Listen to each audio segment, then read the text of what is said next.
Okay, I want to welcome everyone to the class on Noahide laws. Again, I want to welcome this class on the Noahide laws. And last week we spoke about Tu B'Shvat and all about Tu B'Shvat and what applies, what may not apply for Jews. And now we're going to speak about Adar and the 7th of Adar in the month of Nisan.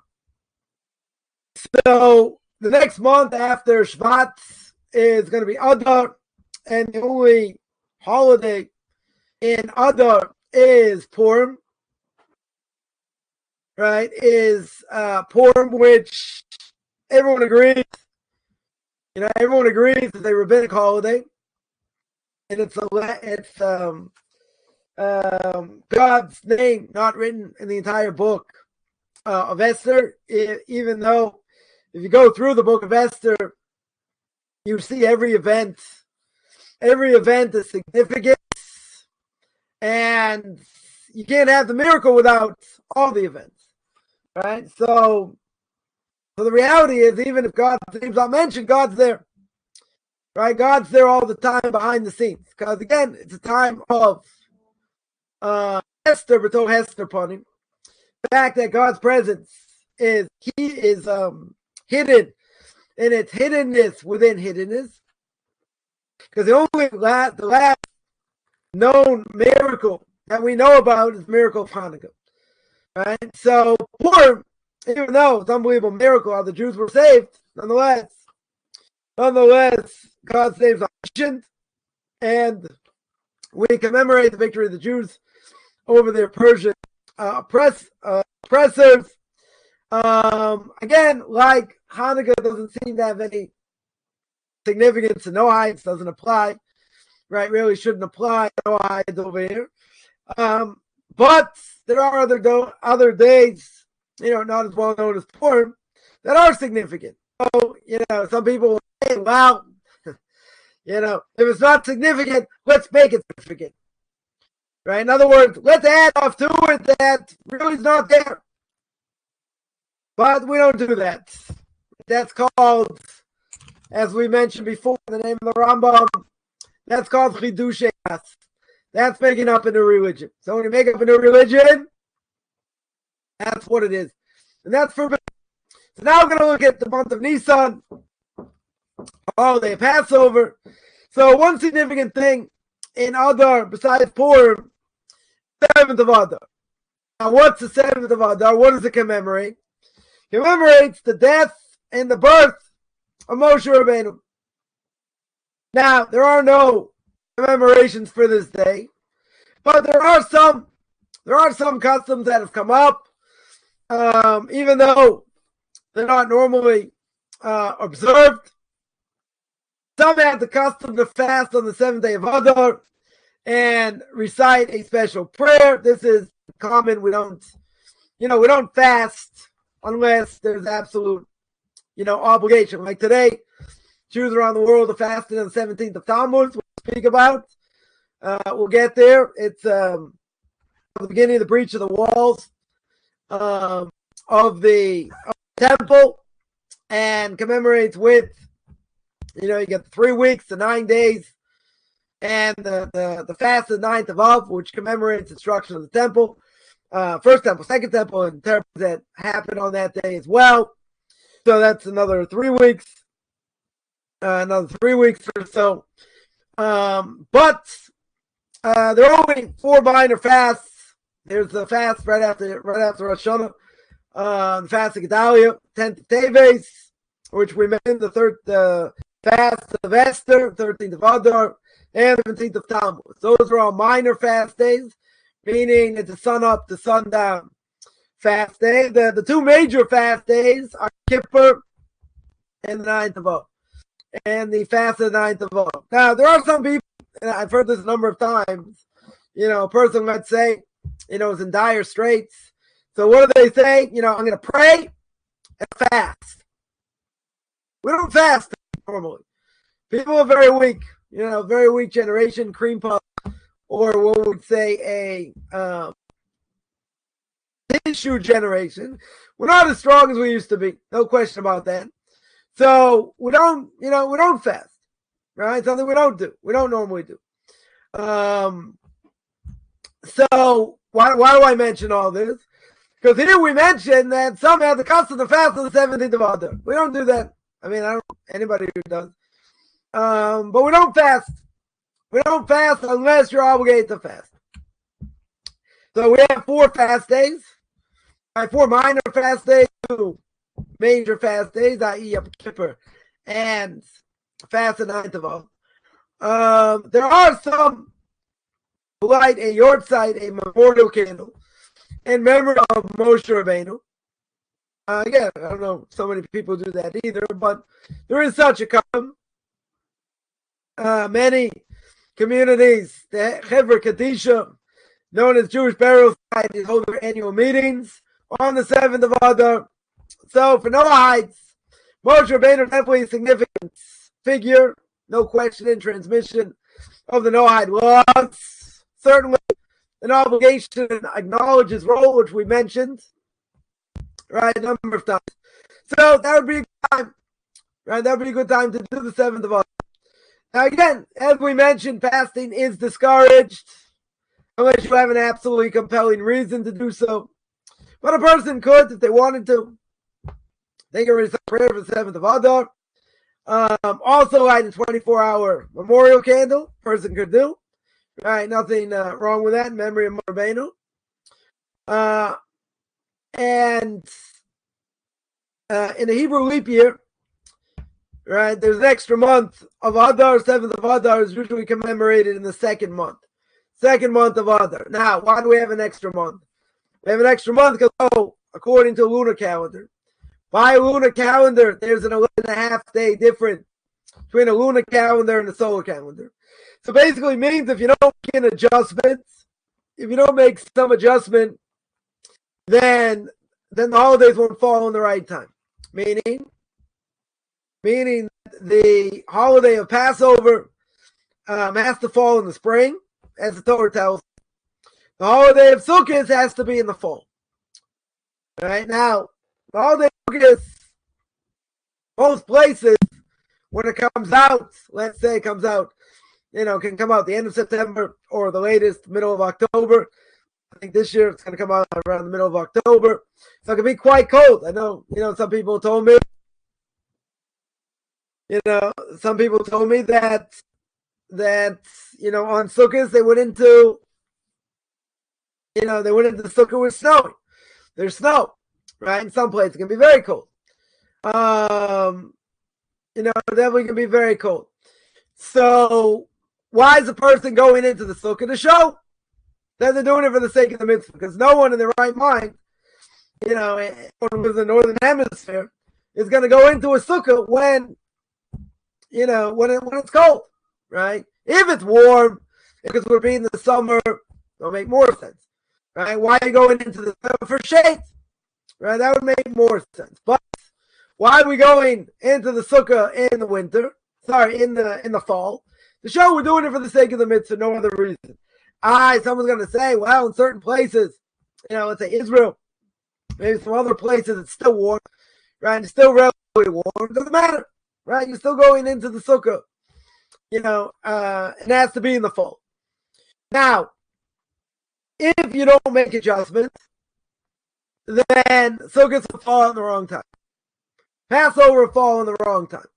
So 7 times, I think, within a 19-year cycle, he will fix the calendar, and we'll get the calendar in a second, that you have to accommodate these 11 days. So 7 times out of 19 years, you're going to have a leap year. Like this year was a leap year. And, the Muslims, we'll make a big distinction here, themselves have a lunar calendar.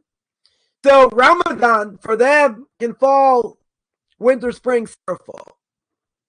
So them it doesn't matter to make adjustments. We have to make an adjustment. The calendar itself, originally, witnesses would come to the temple and give testimony when they saw the new moon, etc. And if they were late, they would make an extra day, whatever, for the month. And then got messed, that whole process sort of got messed up by the Kutians. So by the time of the destruction of the temple, Hillel a fixed calendar for all generations. And so again, it's going to be 7 times within a 19-year cycle. There's going to be a leap year. So when there's a leap year, there's an extra month added. When is that extra month added? That extra month is added in Adar. So Purim is going to fall out on the 2nd Adar, right? The fast of Esther, the 2nd of Adar. So through the commemoration of Moshe Rabbeinu's death and birth is also going to be in the 2nd month of Adar. So that explains that. So now we get to the month of Nisan. Now, the month of Nisan is second only to Tishrei in religious significance, meaning that all major festivals of the Torah, right, many levels of specific meaning relevant to the Jewish people and broader meaning, as we mentioned, to the world. So again, what does the Mishnah say? Rosh Hashanah, in the Mishnah of Rosh Hashanah, chapter 1, Mishnah 1, tells me there are 4 Rosh Hashanahs. There are 4 New Years. First of Nisan, New Year for kings and festivals. 15th New Year for tithing animals, according to Rebbe Lezer and Rebbe Shimon. Right, the first of Tishrei. And the first of Tishrei counting years, Jubilee year, Shemitah cycle, the Sabbath year, tithing of trees and produce. First of Shvat, we spoke last week, is a new year for trees, according to the Yeshiva school of Shammai. And according to the Yeshiva of Hillel, it's the 15th of Shvat now. Right? We hold that we celebrate Tu B'Shvat on the 15th of Shvat. And at 4 junctures, this is the second Mishnah tractate, Rosh Hashanah chapter 1, that at junctures the world is judged. And on Passover, what's it judged for? Grain. Shavuot for fruits. Rosh Hashanah all pass before him like sheep. The flock, as is written, he forms the heart as one. He understands all their deeds. That's Psalm 33. Everybody gets judged. It's the day of judgment. And on Sukkot, or Sukkot, as we'll call it, there was judged for water. Right? Sorry, that's second Mishnah. That's second Mishnah in Tractate Rosh Hashanah, chapter 1. Now, for the month of Nisan, what's it about? It's all about Passover.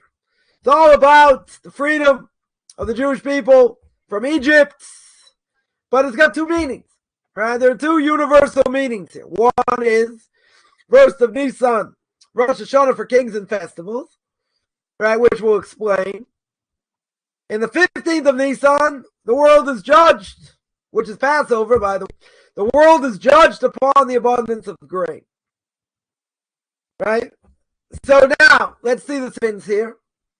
So, before the Jewish people go out of Egypt, the months of the Hebrew calendar are all counted from certain starting points. Either the months were counted from creation, or from the stop of the floods, or from the birth of Abraham.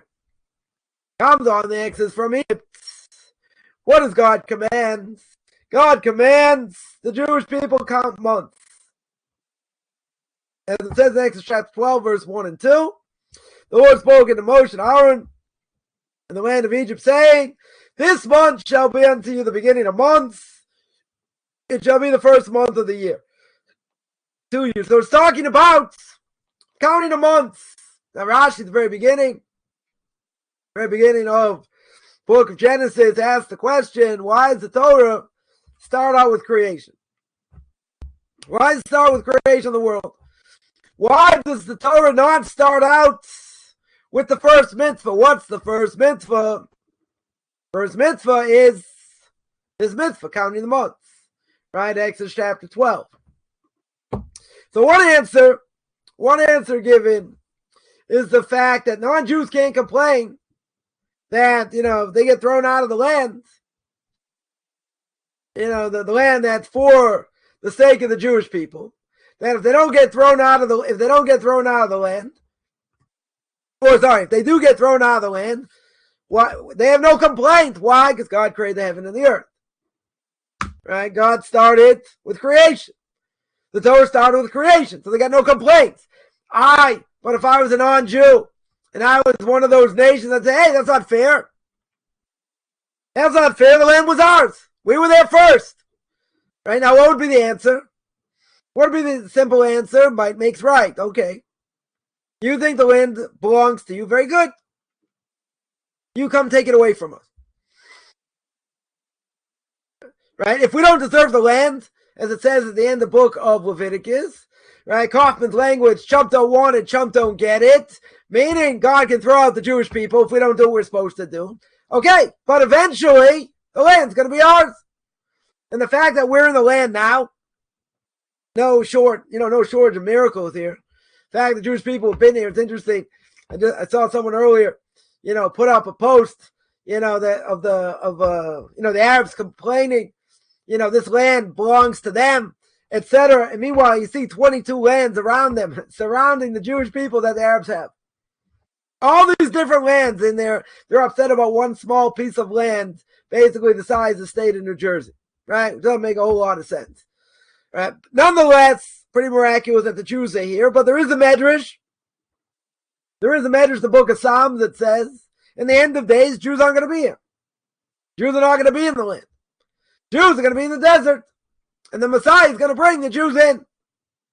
Now, hard to imagine, right? According to the way things are set up right now, very hard to imagine, that could happen. But, just pointing out, there is such a medrash. There is such a measure. But if the non-Jews, they want to complain, let them complain. Let them complain all they want. Right? If they deserve the land, they'll get it. If they don't deserve the land, they won't get it. We're not going to get political here, never get into politics in most of my classes. I'll just mention one thing, about that, and that is that no nation in history, right? You can go check out, you can Google it. No nation in history has ever had to give up land based on a defensive war. It's never happened. Now, there was in the 70s. Anyone who remembers, this power struggle, and still a power struggle, between India and Pakistan. So there was a transfer of population, right? There were people transferred back and forth. Okay, but we're talking about defensive war. A defensive war over a piece of land that's no bigger than the state of size of New Jersey. Right? Not only that, it's just interesting. Israel has been condemned more, in the UN than any other nation combined. And we're 1/1000, probably smaller than that, 1/1000 of the world's population. So it's kind of ironic. So the nations will claim, but the land belongs to us. The land is ours. Yeah, okay, come take it. If it belongs to you, you have it. If it doesn't belong to you, what's going to happen? You won't have it. So, Nisan is the first month. It's considered the first month. And Passover is reckoned as the first of the festivals. Because what are the three major festivals? You got Passover, Sukkot, and Shavuos. They are festivals we call Aliyah L'Regel, that the Jews would go to the temple to give sacrifices. Right? You also have Rosh Hashanah, Yom Kippur, but those are the three festive holidays. Passover, Sukkot, and Shavuos. But what's the first month of the year? People make the mistake and say, it's on Rosh Hashanah. No, that's the first of Tishrei. That's true. But when is Tishrei? 7th month. This is the first month. So, for calculating the window one has to fulfill vows pertaining to an offering, whatever we've spoken about also. Nisan is relevant. We'll see. That is going to be now relevant to Noahides. And we'll see as we go along. So now, what does this mean over here? New year for the kings. Right? So the Talmud tells us Nisan is a new year. Why? It's new year for the reign of Jewish kings. Because for Jews, what is it? It's the month of redemption. For Gentile kings, when did their reign start? From the time of creation. When's time of creation? Creation of the world. Tishrei. Remember, we mentioned we're spoken about Rosh Hashanah. It's not creation of Jews. It's creation of man. Right? We say both times. On Rosh Hashanah, this is creation of the world, not Jews. Right? Every other so-called religion, before their savior was came into the world, it's like nothing happened. Right? Before JC came to the world, what happened? Nothing. Right? Seemingly nothing. Before, Muhammad's flight from Mecca to Medina, what happened in the world? Nothing. We don't say that. We're universal. Anyone can have a part in it. Right? Any non-Jew, if they do what they're supposed to do, they have a portion of the world to come.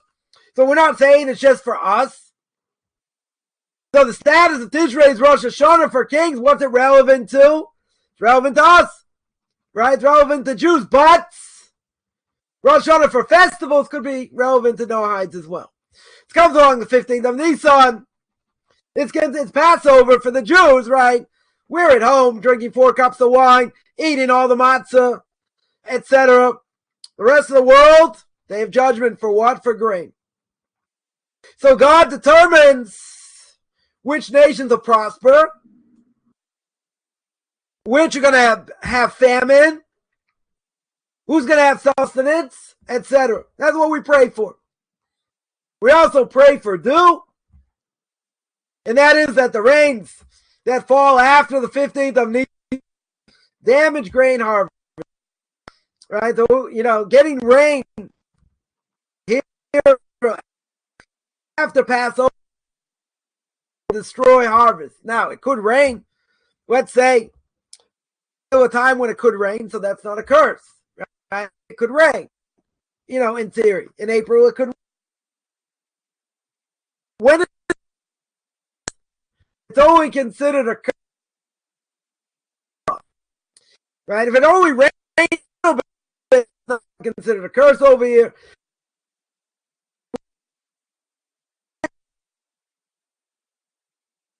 In excess of pray for dew to sustain crops without harming or drying, right? Without harming the drying grain. When do we recite this prayer? On the first day of Passover. Do that during the morning prayers. And communal meals are eaten at this time. It's appropriate to eat bread and food from grains at this meal. So for Noahides, 15th of Nisan, the one-day holiday. Right? One-day holiday. Now, comes along something also significant, and that is Birkas Hailanos, meaning blessing on the trees. Now, what is Nisan really known for? Spring. Renewal, emergence of the world from its winter slumber. So during this month, what do we see? Fruit trees in bloom. They make a special blessing upon them. It doesn't matter where you are, right? All around the world we do this. And it can be made, it should only be made once a year, right? When these fruit trees are in bloom. Some have the custom to gather in groups. They make the occasion one for celebration, right? So to speak. And there are a number of rules over here. One is that the blessing is said on fruit-bearing trees. Now the question is it said in any month other than Nisan? Maybe it should only be said in Nisan. And after the month of Nisan, if you didn't say it, you didn't say it. Right or not? Or maybe I can say in another month where I see a fruit-bearing tree in blossom. Right? Blessing only recited, you see at least 2 fruit-bearing trees. Right? One's not enough, you need 2. And the tree should be over 3 years old. Right? They should be able to bear fruit, and we should be able to eat fruit. We've spoken about that before. It's called the Orlah. Right? The first 3 years, not allowed to eat fruit from a tree, even if it gives fruit. According to some, blessing should be made on the 7th day, or on a holiday, or if someone has already seen blossoming trees, then that's a problem. Why? Because then the blessing, you don't recite it. Why? Because you already saw it. If you already saw it, you didn't make the blessing problem. And the blessings aren't recited upon a tree that's actually laden with fruit. It means it has to be in blossom. Doesn't necessarily mean that, it shouldn't be that the tree has fruits. Too late. Right? So what's the blessing? Blessing is God, source of all blessing, King of the universe. Sorry, our God, King of the universe. In whose universe nothing is lacking, and in which he created good creatures, good trees, which mankind takes joy. That's one thing, the blessing of the trees. Then we have what we call Birkas Hachama. Birkas Hachama is the blessing on the cycle of the sun. Now, this happens once every 28 years. Now, this happened a number of years ago, so it's actually kind of funny. Everyone get up really early to see the sun, and look at the sun, etc. Right now, it's very infrequent, and this become a special occasion, as the Talmud says. One who sees the sun at the beginning of its cycle, right? At the same time where the sun was in creation of the world, right? What do you recite? Blessed is the one who makes the creation. When is this? Says Abaye, every 28 years. Right? It's Brachos 59b. Now, what do we say normally? The sun rises in the east, sets in the west. That's the norm. Right? But that is not 100% true. Why? Because when it rises and it sets season to season, near the summer solstice, this is good astronomy for some people interested in this. Sun rises and sets at the northernmost points. But during the winter solstice, it's setting at its southernmost point. Again, in extremes. One time it's at the most northern place, other time the most southern place. The midpoint of the sun's southern journey is on an autumnal equinox, while the midpoint is in the spring equinox. Now, what's the difference? What's the interval between the reoccurrence of these phases? Right? In the solar year, which is, as we understand, 365 and 1/4 days. Or 52 weeks and 1 1/4 days. Now, I have an extra 1 1/4 days. So, these solar benchmarks, what do? They go forward a little bit each year. For example, if the spring equinox is at 12 p.m. on a Sunday, then it'll fall on Monday at 6 p.m. the next year. And next year it'll fall at midnight on Tuesday, right? Every 6 hours, right? Another month. And so on. So after 28 years, if you do the math, the sun will return back to its original position. Right? A pretty amazing thing. Right? So we're going to commemorate the fact that, again, it only happens every 28 years, that the sun itself is going to come back to its original place it was at creation. Right? So 2009, right, as I mentioned a number of years ago, that was when the blessing was made. And it was right before Passover. Right? It was right before Passover. Right? It's funny, everybody gathers out to go see it. They, run back to, go, finish preparations for Passover. When's the next time going to be? 2037, April 8th, right? So you get another 15 years. Another 15 years for that to happen. Now, the blessing is recited according to the following laws. Right? It has to be as the entire disk of the sun is risen above the horizon. Right? You have to be able to see that. It should only be said until the 3rd hour of daylight. Again, the best time to be able to see it. If a person misses that time, you can recite it until noon, but that's the best time to say it. And you should have a lot of people gathered together to see it, right? To say the blessing. Women don't make the blessing because of the times of the prophet Jeremiah. Worship of the sun became widespread among women. So women do not make the blessing. Women will not make the blessing.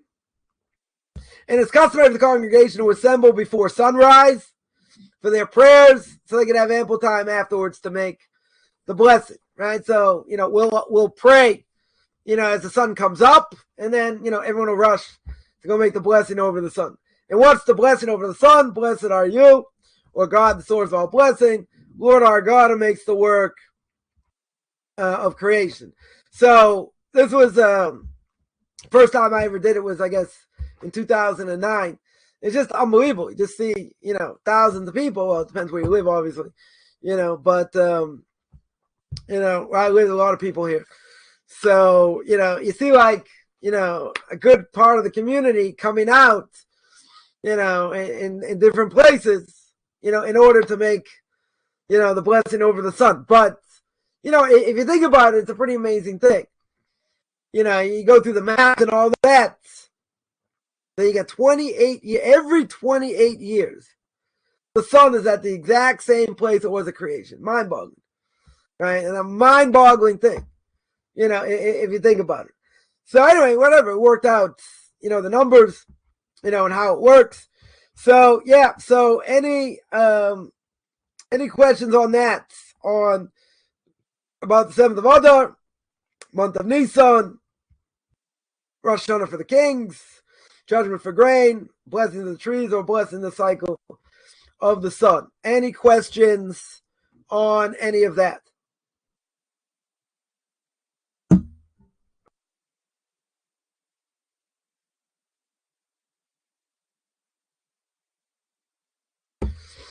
Or anyone have any general questions?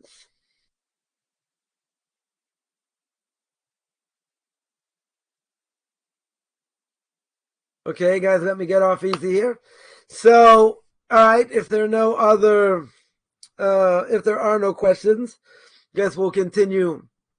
Next week. Anyone has any questions, feel free. You can shoot me an email. Otherwise, I'm going to sign out. Wish everyone a good middle of the day or almost end of the day for me. And everyone have a great rest of the week.